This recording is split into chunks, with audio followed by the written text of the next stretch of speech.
Welcome to week 1 of ZeroToBounty. I started this channel with zero experience in bug bounty, and this is my first weekly recap: what I learned, what I built, and what happened when I tried my first exploit in a safe lab. If you're new here, hit subscribe and follow the journey. Let's learn bug bounty together, day by day.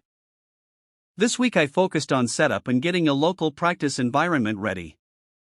Here's a quick list of what we did across 7 days. Day 1, why I started. Day 2, what bug bounty is. Day 3, the basic tools I installed. Day 4, my lab setup on Parrot OS. Day 5, installing DVWA. Day 6, logging into DVWA and setting security levels. And Day 7, my first hands-on demo, a reflected XSS. I'll walk through each day now. Day 1 was the introduction. I explained my goal, to learn bug bounty from scratch over 90 days and document every step. I want to see if I can actually earn my first bounty while teaching others how to start. The main idea: be honest about progress and share every win and fail. So, on day 2 I explained what bug bounty means: companies paying ethical researchers to find security bugs before criminals do. It's legal, structured, and can be profitable if you learn the skills and follow the rules. That was the foundation for the rest of the week. I'm just starting out, and I want to see if I can learn the skills and actually earn my first bounty in 90 days. Okay, but what tools do you actually need to start bug bounty? For beginners, the first tools are free and simple. 1. A Linux setup, like Kali. Day 3 I covered the basic tools beginners should have: a Linux environment like Parrot or Kali, a browser with useful extensions, and Burp Suite Community Edition. These are the essentials to start learning web vulnerabilities and recon. And I'll be learning how to use them step by step. Today, I'll show you how I set up my hacking lab. On day 4 I showed my actual lab setup. I'm running Parrot OS natively on my laptop, not inside a VM. That means I have the pen testing tools ready and I can practice locally. I emphasized that a VM is safe for many people, but using Parrot directly works for me and speeds things up. Next step, I'll install. Day 5 was installing DVWA, the damn vulnerable web app, on my local web server. First, I installed Apache and MariaDB, cloned DVWA into the web root, configured the DB, and opened the setup page. DVWA is a safe practice target for XSS, SQLite, and other web flaws. And set permissions. See a login page.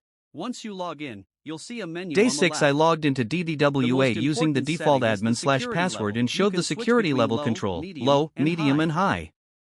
I set it to low to start as a beginner, so vulnerabilities are easy to reproduce and understand. First DVWA vulnerability, a reflected XSS. First we need to put the security level on low, then we go to reflected XSS. Finally, day 7 I ran my first reflected XSS on DVWA. I submitted a simple payload that was reflected back by the page and executed by the browser. That pop-up proved the app was vulnerable. Remember, this was done locally on DVWA only, never on real sites without permission. I did this on my local DVWA lab. I will explain how to detect and XSS can let attackers steal session cookies, deface pages, or run scripts in victims' browsers. In future videos I'll show how to detect, exploit responsibly in labs, and how to defend against it. Next week I'll dive deeper into XSS and SQL injection. I'll demonstrate how XSS can be used to steal a session in the lab, and then I'll show simple SQLite examples on DVWA. I'll also start practicing recon tools for bug bounty programs. If you liked this recap, subscribe and turn on notifications. Join the community on Instagram and Telegram, links in the description. If you want me to focus on XSS or SQLite next, comment below, I'll pick the most requested topic. Quick safety reminder: everything I do is on a local lab. Do not test or scan websites you don't own or have explicit permission to test. That's illegal and harmful. Thanks for watching week 1. I'm just getting started, and I'll be sharing daily shorts and weekly recaps. Follow the ZeroToBounty journey. See you in day 9.